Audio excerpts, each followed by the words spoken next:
Hey, it's Webs here, and it's time to take the scraps of support that Taunt Warrior has gotten over the past few sets and make a deck out of it. The idea of this deck is quite simple. You try to overwhelm your opponent with a bunch of taunts that you can put out on the board early on in the game and use to the front to discount the taunts in your hand by 2, while also refilling your hand with Glory Chaser, which is the best news support card that this deck could have ever gotten, and the main problem the deck actually had last set. For the Mulligan guide of this deck, you want to keep cards like Athletic Studies as a first turn card, Bone Chewer Brawler as your second turn play, Bulk Up if you have a cheap taunt in your hand so you can actually just duplicate it. If you're in a minion based matchup, Slam and Man the Cannons are great cards to keep in your opening hand, as these will allow you to deal with some of your opponent's minions on board.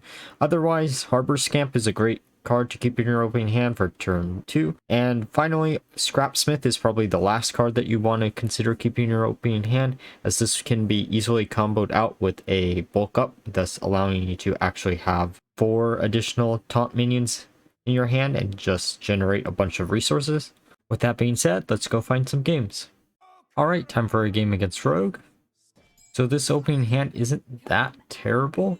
That is probably not the 4th card that we actually wanted to see here, but we can just mulligan it away. I'm going to probably keep the other 3 just because of the fact that gives us a turn 2, 3, and 1 play.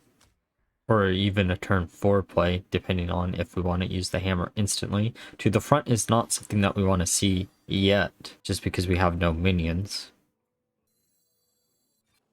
Going to grab Rokara, just because she's the best one to grab there.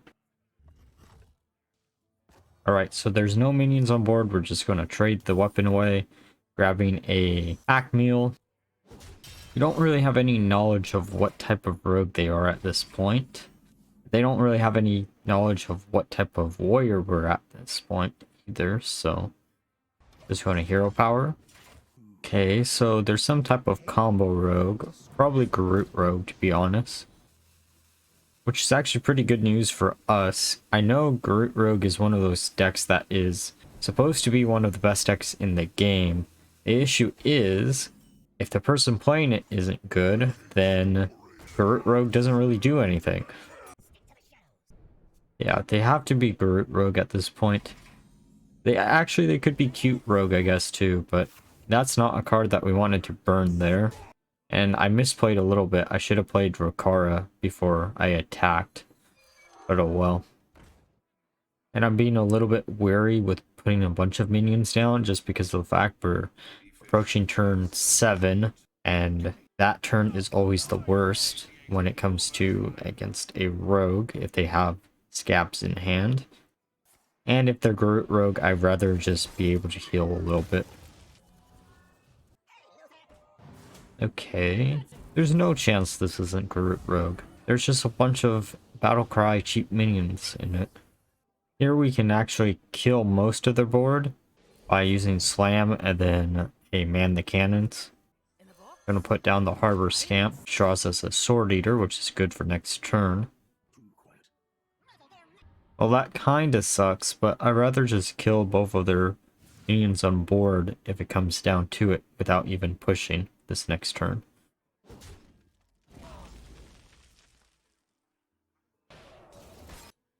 Okay, so that's actually not a bad card to top deck there, but we're probably going to want to play either a Sword Eater plus Rokara or the Anchorman, because I just want to kill the field contact as quickly as possible here, then just pass the turn back. Sure, they're going to be able to bounce back the Neophyte if they really feel like it, but that's not that big of a deal in this situation.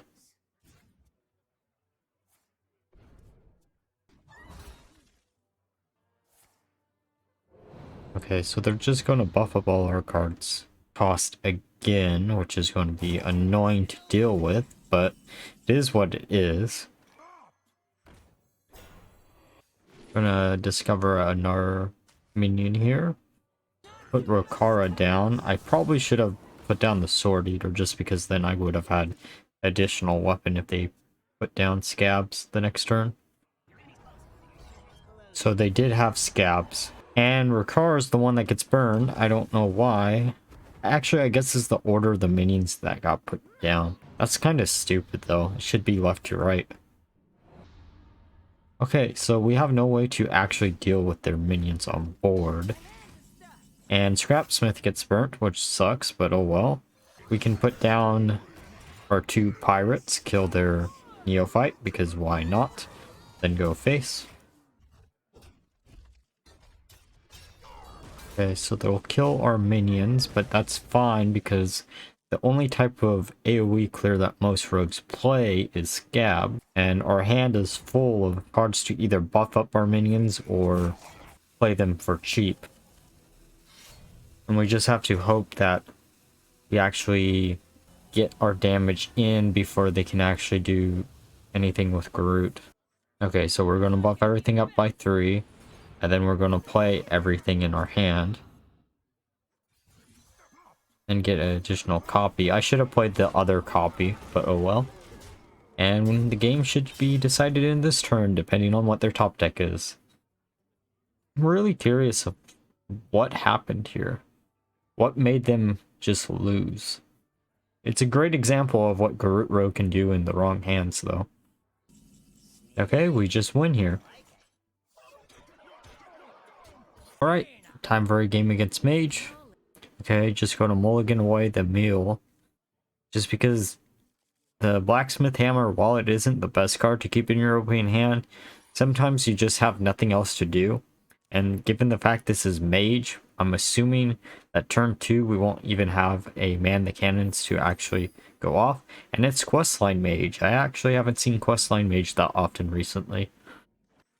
Just going to use Athletic Studies, grabbing the Rokara. Then hopefully we can actually use it to its proper potential this time around instead of what we did last time. Okay, so we have a few turn 2 plays we can do. Harbor Scamp or just trade in the hammer. Going to put down the Armor Scamp, getting a Sword Eater. Okay, so Hot Streak into Wand Thief. So the Hot Streak is probably going to be useless. Well, that's going to be a little bit annoying. Okay, so that card's good in any matchup that isn't this. Gonna trade in the weapon, put down, or use bulk up because we drew into it. Okay, so we can put down a Sword Eater, or we can use a Anchorman instead. The Sword Eater is better just because we can do some damage this turn. Okay, another Hot Streak into a Brain Freeze. So they're going to be able to complete their quest, I think, next turn. Or maybe even this turn, depending on what they generate off of this. Okay, so we could make a big push, or we could just put down another Sword Eater. Okay, so Ring Toss. I wish Ring Toss actually had a School of Magic attached to it, but I guess that would make it a little bit too broken. It is getting annoying that our Sword Eaters are never going to be able to attack, though. Gonna play Rokara, and then try to coin out something, but it's counter spell, which is fine. Kill their minion. Draw in our pirate, getting our 3rd Sword Eater, and putting down a meal. Okay, so they're going to get their questline reward here. And then they're just going to play a secret. I'm assuming that's probably Ice Barrier. Or Counterspell. It has to be one of those two. Gonna test if it's Counterspell. It isn't. Gonna rush into their 5/5. And it is Ice Barrier, which shouldn't really shock anyone. Okay, so because we are Taunt Warrior, I can make 2 choices here. I can either keep the 7/7 alive for the next turn, or just try to kill it right here. But I think keeping it alive doesn't really harm much, as long as we have enough minions on board. And by enough minions, I mean at least 1. And it looks like they're running out of fuel in their hand. The issue is, Mage has a bunch of draw power that they can actually use. And I don't know why they didn't just use a fire cell there, to be honest. That would have cleared out most of our board. Actually, they had 2 fire cells. They could have just cleared out both of our, or the entire board. Oh, it would kill theirs too. Forgot fire cell hurts both sides. Well, we do have the cannons to kill the remainder of that minion. And now we can go off with to the front and Glory Chaser and Scrap Smith. Going to buff them up a little bit more just so they can actually survive and then draw more cards. So I'm assuming that's probably not going to be a third Ice Barrier. They did kill our Glory Chaser, which sucks, but oh well. It is a third Ice Barrier. I guess they generated one off of something else. That's fine, I guess. Just going to put down as much as we can here. I'm always curious when I see people use Ignite on a minion on board, why they choose to do that if they know it's not enough damage to like make or break lethal. And we get lethal with the top deck of the weapon. Alright, now that we're through some games, let's discuss my final thoughts on the deck and why I built the deck the way I did. So this deck is actually a revisit of a deck I did in the past for United and Stormwind, and in that video I mentioned the main issue with the deck was that it didn't have enough consistent draw power to actually be a fully functional taunt aggro deck. Though with the new support card Glory Chaser, that actually solves a lot of the issues the deck had previously.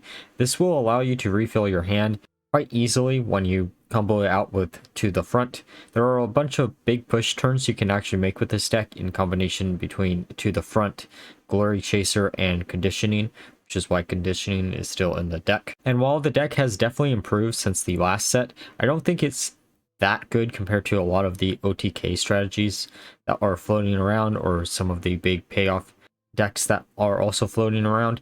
I should have probably used some of the bigger taunts in the deck, or maybe something that generates some bigger taunts. I tried a bunch of different strategies when it came to this deck. I tried Drekthar, and then I remembered one of the main reasons I was trying this deck again was Scrapsmith, and you can't run Scrapsmith with Drekthar, at least not easily. Same thing could be said with Vander, which I had thought of doing before Drekthar, so I ended up just going back down the whole taunt aggro strategy instead of trying to make it a more control package, which is something I also tried, but it just felt too inconsistent, and this was a nice balance between removal tools for your opponent and enough minions to actually put up big enough of a threat.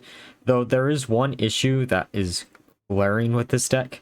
Even though it's an aggro deck, this deck tends to make games very, very long. There was a game where it was 17 minutes long, and I didn't want to include it in this video just because of the fact that nothing in that game actually couldn't be shown within another game itself. It was just insane how long this deck sometimes makes games be, just because of the fact that sure, you're trying to overwhelm your opponent with a bunch of big taunts, but you can't honestly do that on an early game turn. And because of how I play the game, I might be misplaying this deck a little bit.